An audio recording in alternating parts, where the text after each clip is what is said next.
샬롬 일용할 양식의 길만주 목사입니다. 오늘 베드로전서 5장 1절을 함께 나누는 시간을 갖도록 하겠습니다. 베드로전서 5장 1절부터 우리가 함께 나누겠습니다. 첫 번째는 양무리의 본이 되라 라고 하는 이 부분 1절에서 4절까지 있는 부분을 함께 나누도록 하겠습니다. 베드로전서 5장 1절에 너희 중 장로에게 권하노니 난 너희와 함께 낸 장로요 그리스도의 고난의 증인이요 나타날 영광에 참여할 자로다 라고 그렇게 말하고 있습니다. 베드로 자신을 지금 얘기하면서 함께 장로된 자요 그리스도 고난의 증인이요 또 나타날 영광에 참여할 자라고 그렇게 말하면서 그 장로들에게 권면을 했습니다. 이 장로라는 말이 프로스비테로스라는 말입니다. 프로스비테로스라는 말은 손윗사람, 존경받는 이런 사람이죠. 그래서 장로는 교인들을 양육하고 돌보며 인도하는 영적 지도자들이다. 베드로는 이제 교회의 지도자들에게 권면을 하였다. 그래서 장로라고 하는 것이 꼭 나이가 많다라고 하는 신앙의 연조가 깊은 사람, 다른 성도들을 가르칠 수 있는 사람, 이런 사람이 되니까 자연스럽게 또 연조가 있다 보니까 나이가 이제 든 사람들 중에서 그런 장로가 되는 거지만 원래 장로라는 말이 이제 손윗사람, 존경받는 이런 뜻입니다만 꼭 나이가 많은 사람을 이야기하는 것은 아니다라고 하는 것이죠. 나와 함께 장로된 자요.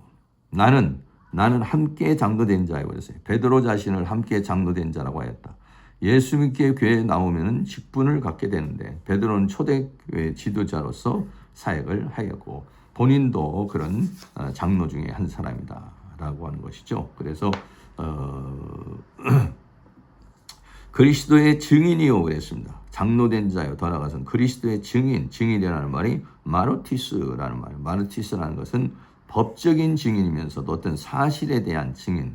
그래서 이게 법적 용어죠. 그래서 그리스도의 어떤 고난의 증인이요 그랬습니다. 고난의 증인이라는 것은 그리스도를 믿고 증거하는 일로 하여 직접 고난을 받은 자다. 바울이 필드에 나가서 베드로가 필드에 나가서 직접 고난을 받음으로 그 고난에 대한 생생한 체험과 경험을 가진 바로 증인이다. 증인이는 어떤 사실을 목격하거나 체험한 것이다. 믿음의 사람은 믿음의 증거가 있다. 믿음의 증거는 말씀을 통하여 또는 삶을 통하여 체험하거나 깨닫게 되는 것이죠. 그래서 그리스도의 고난의 증인이요 나타날 영광에 참여할 자라 그랬어요. 나타날 영광에 참여자란 말이 코이노노모스라는 말이죠. 그래서 고난의 참여자가 되면 영광의 참여자도 되는 것이죠. 그래서 고난에 동참한 자는 영광에도 동참한 자가 되는 것이다.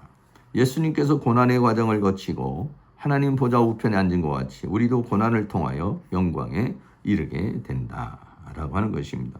그래서 로마서 8장 17절에 자녀이면 후사 곧 하나님의 후사요 그리스도와 함께한 후사니 우리가 그와 함께 영광을 받기 위하여 고난도 함께 받아야 될 것이다. 로마서 8장 17절 우리가 자주 인용하는 그런 부분인데 나타날 영광에 참여할 자다라고 그렇게 말하고 있습니다. 믿음의 증거를 가진 자는 증인이 되어야 한다. 믿음의 증거는 자신만이 누리는 것이 아니라 믿지 않는 데에 예수 그리스도를 증거하는 증인이 되는 것이죠. 그래서 우리가 복음을 증거하는 것은 하나의 증거지만은 그것이 뭐냐면 증인이 되는 것이다 라고 하는 것입니다.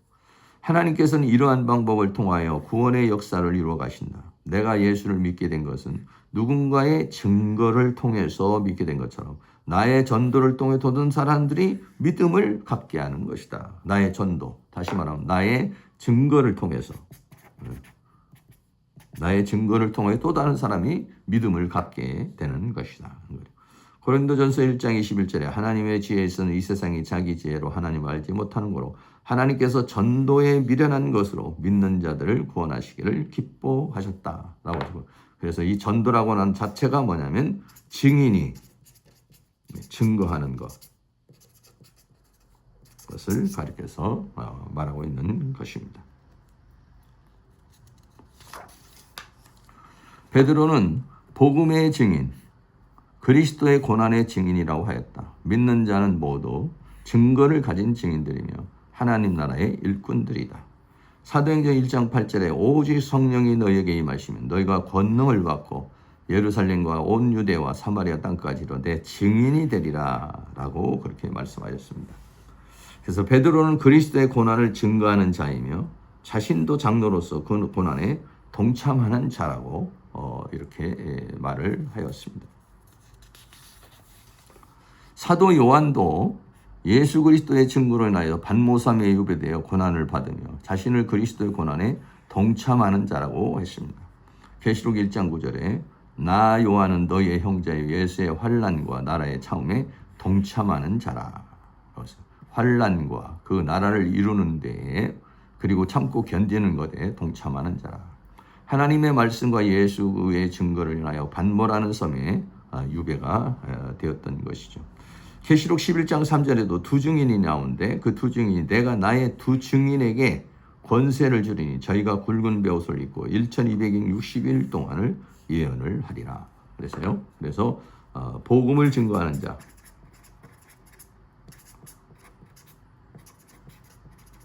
복음을 증거하는 자를 뭐라고 하냐? 증인이라고 이렇게 이야기를 했죠. 그래서 계시록에 있는 두 증인이 나가서 복음을 증거하는 그런 삶을 살게 된 것입니다.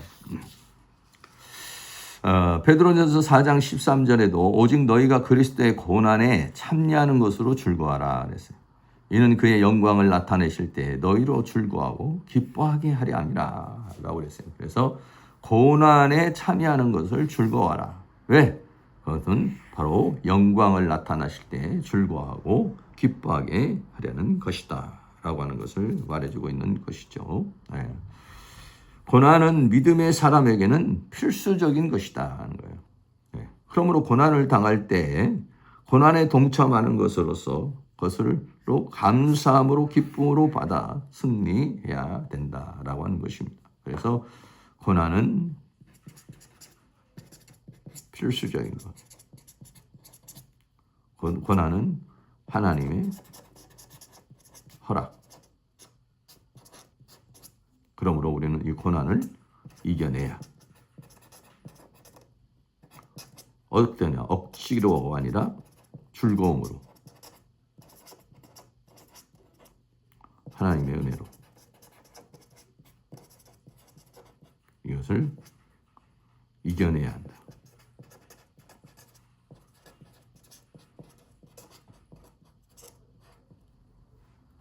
그것을 우리에게 말해주고 있는 것이죠. 네. 그래서 베드로는 자기 자신을 세 가지로 지금 이야기를 하고 있습니다. 그리고 베드로 자신이 자기 자신도 장로로 직임을 받은 자다.